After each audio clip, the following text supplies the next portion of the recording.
Hello everyone, it's 10 Types here, and today I want to tell you a little bit about my Mad Party deck featuring Galarian Moltres V.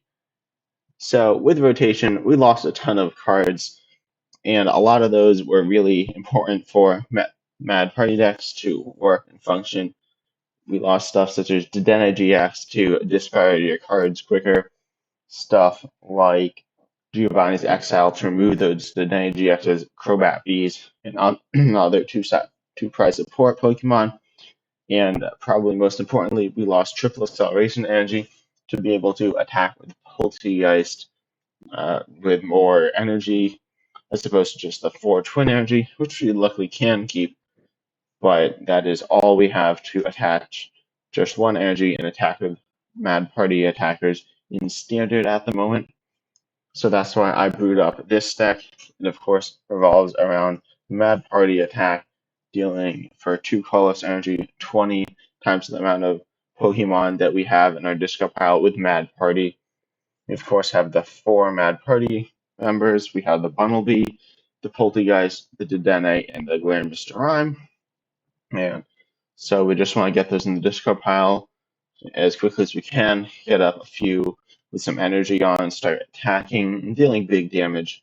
We can't one-shot VMAXs, but we can hopefully one-shot Pokemon V during the late game, and two-shot Pokemon VMAX. In terms of the Pokemon that we attack with, of course, it's Bunnelby with a 2 energy attack cost and Polteageist with a 2 energy attack cost. Galarian Mr. Mime and Dedenne are just in the deck to be discarded to increase the damage output. Unfortunately, making them somewhat dead cards in the deck, making the deck a little awkward to build because you have to play with all these Pokemon that really don't do much of anything. However, we do play 2 copies of the Sinesti that will allow us to evolve into the Polteageist.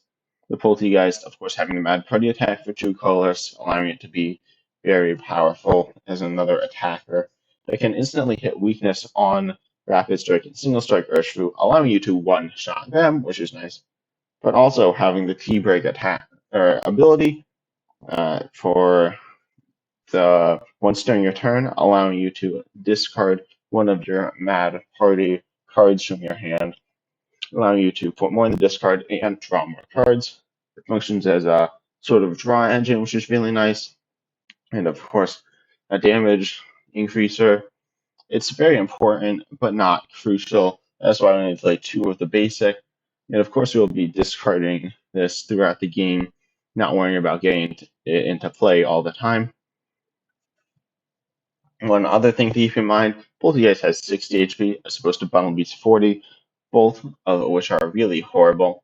However, Bunnelby's 40 is really bad because there are tons of stuff that can either one-shot it with weird weak attacks such as Umbreon V with a single strike energy attached, Rapid Strike Urshifu V with weakness, and a number of other Pokemon. Additionally, there's a ton of Inteleon from Chilling Reign, so 2 pings from Inteleon onto Bunnelby will get the KO as opposed to 3 needed for Polteageist. So that increase in HP is something you always need to watch out for when you're playing this deck. We also play 2 copies of Galarian Meowth and 1 copy of Crobat V as the sort of draw engine. It's obviously not as good as Dedenne GX, allowing you to just pitch your hand, draw 6, but Crobat allowing you to draw up to 6 is a nice boost, and the Galarian Meowths every turn, allowing you to discard 2 cards from your hand. And we in fact play 2 of those, as they're one of the main ways of discarding cards. And also, reducing your hand size allows you to draw more with Crobat V. As you see here, though, we have Galarian Moltres V as an alternate attacker, with its Dire Flame Wings ability, allowing you once during your turn to do the ability which allows you to accelerate basic darkness energy from your discard pile to Galarian Moltres. You can only use 1 Dire Flame Wings per turn, so you can't set up multiple accelerate to them all at the same time. So you just want one of these sitting on the bench and slowly accruing energy. And then you can finally use the Aura Burn attack, dealing 190 damage to your opponent's active and 30 damage to Galarian Moltres V itself. The reason why this is so good is because the Mad Party deck often will struggle in the late game to find attackers. You will run through your deck, get them all in the discard, just have 1 or 2 to attack with, then once those go down, you don't have anywhere to turn. And if you notice in this deck, we don't actually play any Pokemon recovery. We might want to increase that, but overall, we can get away with playing no Pokemon recovery because we have this alternate attacker.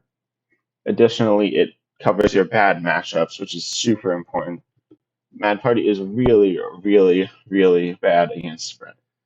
Most notably, the debatably best deck in format, probably not quite there, but still a very good deck, is Dragapult of VMAX, dealing 1/3 to the active and 5 damage counters placed on your opponent's bench, allowing them to one-shot Bumblebee and place some more. One-shot Sinesty, all those types of things. Really, really bad for you. And while you want your Pokemon in your discard, that's not how you want them to end up there. So we do play the Galarian Moltres Suite most specifically for that matchup, allowing you to actually one-shot the Dragapult. It also helps against other spread decks such as Jolteon VMAX or Urshifu VMAX because it does make the prize trade more favorable for you. Your opponent will not really be dealing with the Moltres because they just don't do enough, so you'll have even the favorable prize trades against most of those spreading VMAXs. Against the regular VMAXs, Mad Party just can really shine in itself because it can do massive damage really quickly and not give up a lot of prizes. And the deck is reasonably consistent. The 4 Twin Energy are relatively easy to find, and we don't play any copies of Energy Switch to pair with the Galarian Moltres V or Raihan to allow you to accelerate the Dark onto them.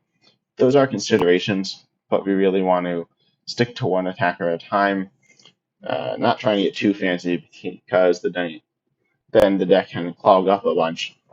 However, we do play a ton of consistency cards in terms of Pokemon search. We see the pretty standard, for instance, 4 Level Ball, 4 Quick Ball. You've probably seen this in Talion Legends. You've probably seen this in pretty much every deck you've looked at recently. But just so good. Quick Ball for the discard synergy with Mad Party, as well as being the only search for Galarian Moltres V and Crobat V. So super powerful card there.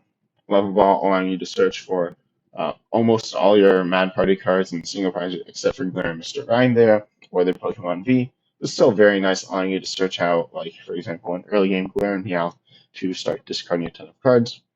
And then we see the Evolution Incense.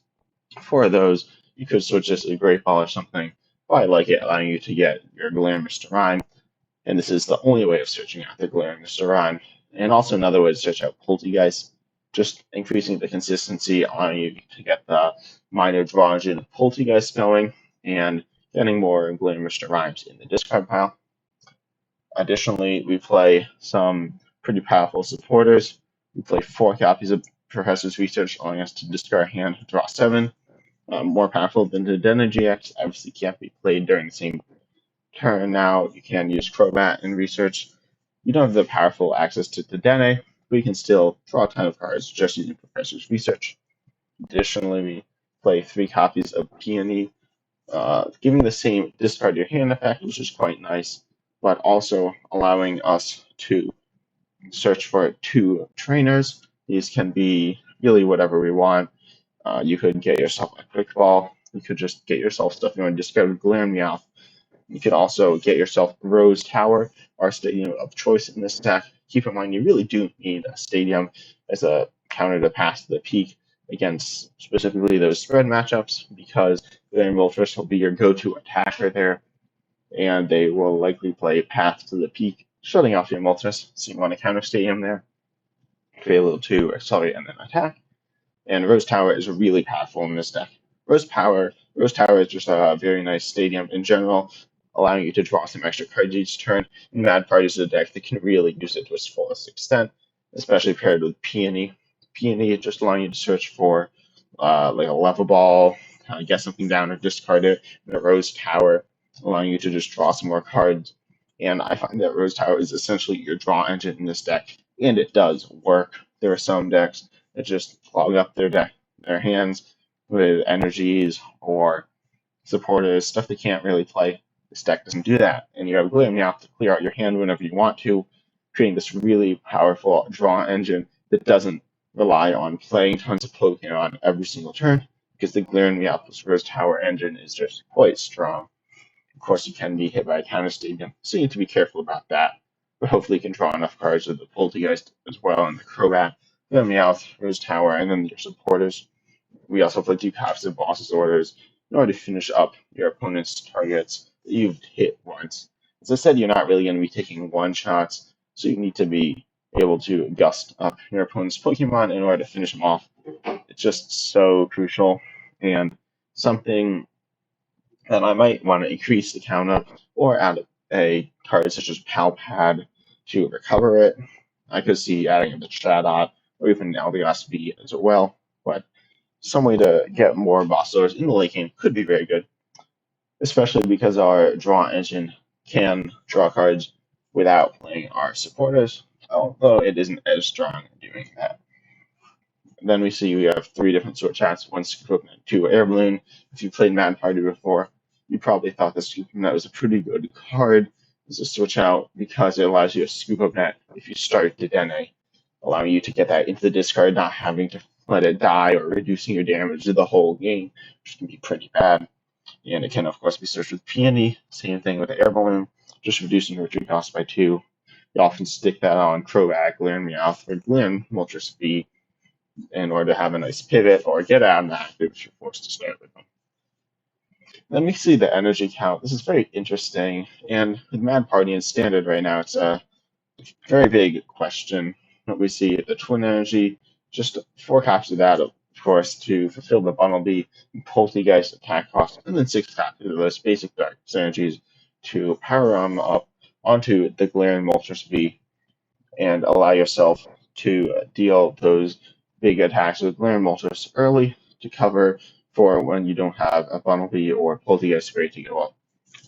One quick thing to note about Twin Energy is that it can be attached to a card such as Galarian Moltres. It only provides 1 colorless, but that's all you need, in addition to 2 Darkness Energies.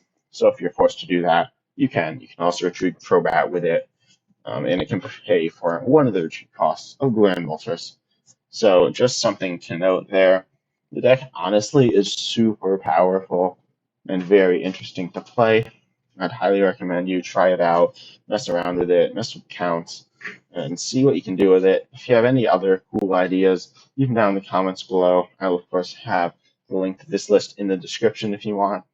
And we'll also hopefully produce some gameplay content coming out in a few days, maybe a week or so. So subscribe if you want to see more of that, and hit the notification bell. Like the video if you enjoyed this, and see you next time.